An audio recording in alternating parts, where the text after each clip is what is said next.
अच्छा जी, आज इस टॉपिक में हम पैटी कैश का टेम्पलेट को डिस्कस करेंगे। एक पैटी कैश का टेम्पलेट है। सबसे पहले मैं आपको ये बता दूं, जब मैं ड्यूरिंग द जॉब, जब मैंने 2012 में स्टार्ट किया और 2016 तक जॉब की यूएसएड के प्रोजेक्ट में, तो उसमें हमारे पास 35 डिस्ट्रिक्ट्स थे, ऑफिस थे डिफरेंट प्रोविंस के अंदर।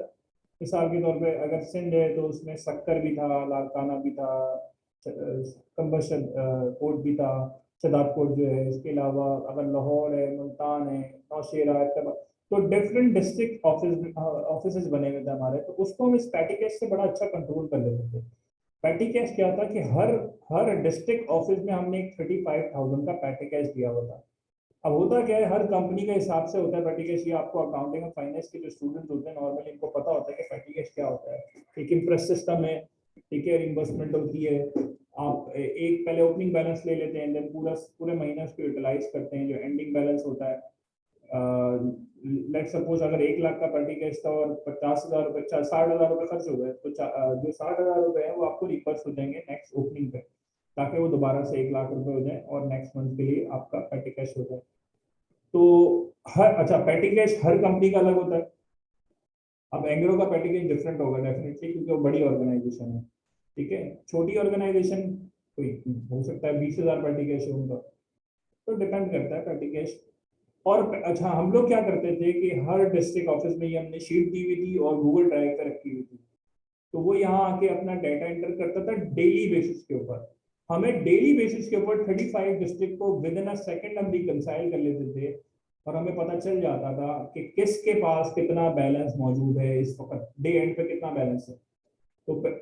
तो हमने बहुत ही आसानी से ये कंट्रोल कर लिया। तो अब हुआ क्या, किस तरीके से किया, एक पैटी कैश का टेम्पलेट बनाया। Let suppose petty cash for the month of March 2022। तो बैलेंस इन हैंड हमारे पास लेट सपोज 35,000 है। 35,000 जो है ये ओपनिंग बैलेंस है, ठीक है। और लेट सपोज मैंने 1 मार्च को, अच्छा इसमें फॉर्मूला क्या लग रहा है वो जरा देखना है। देखिए 35,000 में से मैं 5,000 को माइनस, ये वाले सेल को माइनस कर रहा हूँ। सेल नंबर A5 से माइनस कर रहा हूँ D6। अच्छा, A5 तो ओपनिंग बैलेंस हो गया। ये D6 क्या है, D6 बेसिकली इन सारे कॉलम्स का टोटल है। इंटरटेनमेंट में कितना खर्चा हुआ, स्टेशनरी में कितना हुआ, क्लीनिंग में, consumables, postage and courier, drinking water, repair and maintenance, labour charges, miscellaneous. जो भी इस हेड में वो एक्सपेंस डालता जाएगा, लेट सपोज क्लीनिंग का 200 खर्चा हुआ है, वो यहाँ एंटर करता जा रहा है। ड्रिंकिंग वाटर में 500 हुआ है, तो हो क्या रहा है, ये वाला टोटल चेंज हो रहा है। ये वाला टोटल क्या है, ये सम है इन सारे कॉलम्स के। इन सारे कॉलम पहली मार्च में हमारे पास इन सारे हेड्स में एक्सपेंसेस हुए हैं। वो जो मैंने एंटर, जो सारे डिस्ट्रिक्ट ऑफिस थे उनके जो हेड्स थे, उन्होंने यहाँ पर क्या किया, जो डिस्ट्रिक्ट के इंचार्ज थे उन्होंने हर कॉलम की नीचे तारीख के हिसाब से एक्सपेंसेस एंटर कर दिए डेली बेसिस पे। अब हो क्या रहा है कि इस 1 मार्च को जो टोटल एक्सपेंस हुआ है वो 5,700 रुपए का हुआ है, ठीक है। अब अब होता ये है कि ओपनिंग बैलेंस भी पता होना चाहिए, जिस डेट का आपका एक्सपेंस हो रहा है वो भी पता होना चाहिए, और प्लस एंडिंग बैलेंस भी पता होना चाहिए कि इस डे एंड पे 1 मार्च जब खत्म हुई है तो हमारे पास बैलेंस कितना रह गया। 29,300 का बैलेंस हमारे पास रह गया। तो ये क्लोजिंग बैलेंस हुआ डेट पे। तो आपने गूगल ड्राइव पे 35 डिस्ट्रिक्ट की शीट्स ओपन कर दी और हर शीट पे एक पासवर्ड लगा दिया।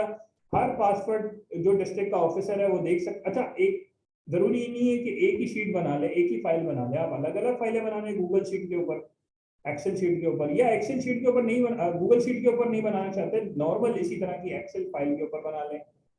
मगर अगर वो डेली आपको डाटा दे देगा तो आप अपने पास या तो रिकॉर्डिंग भी कर सकते हैं। आप अगर आपने सिस्टम में एंटर करना है तो एंटर कर सकते हैं, मगर हम लोग क्या करते थे, महीने के बाद एंटर करते थे।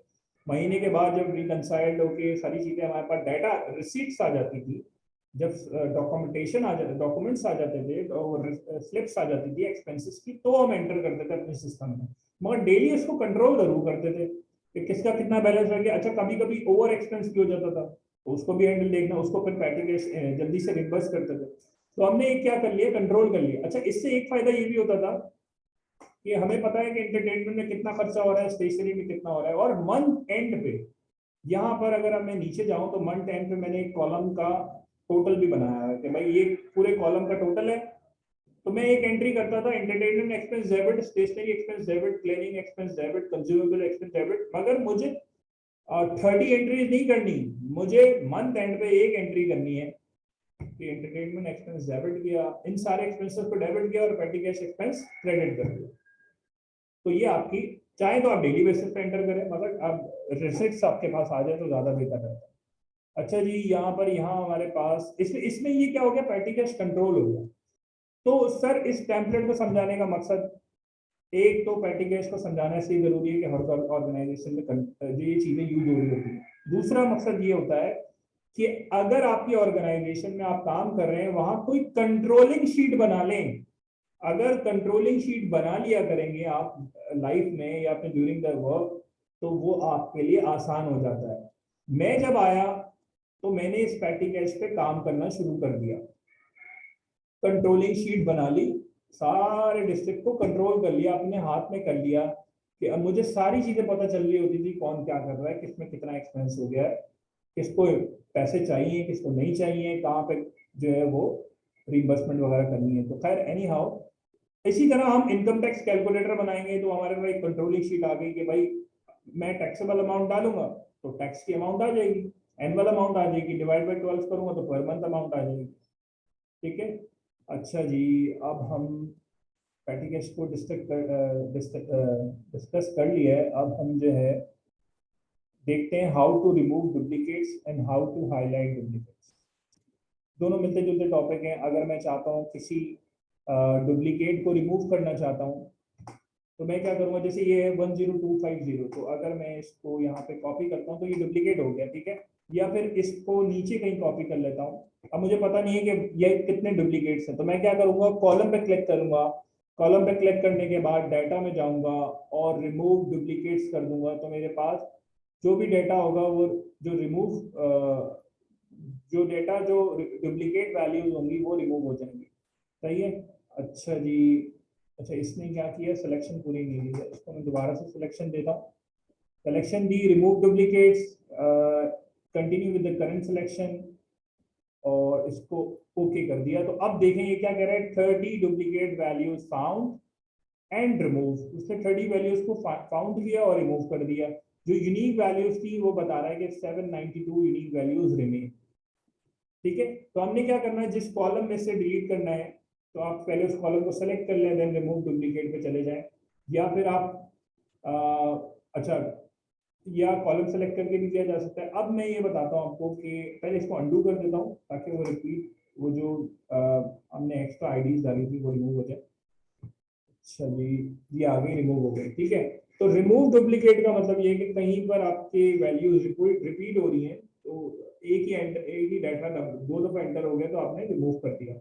अब हाईलाइट कैसे करेंगे, मिसाल के तौर पे 10250, इसको मैं एंड में यहाँ कहीं डाल देता हूँ, कॉपी पेस्ट कर देता हूँ। अब मुझे क्या करना है, हाईलाइट करना है, सिर्फ रिमूव नहीं करना।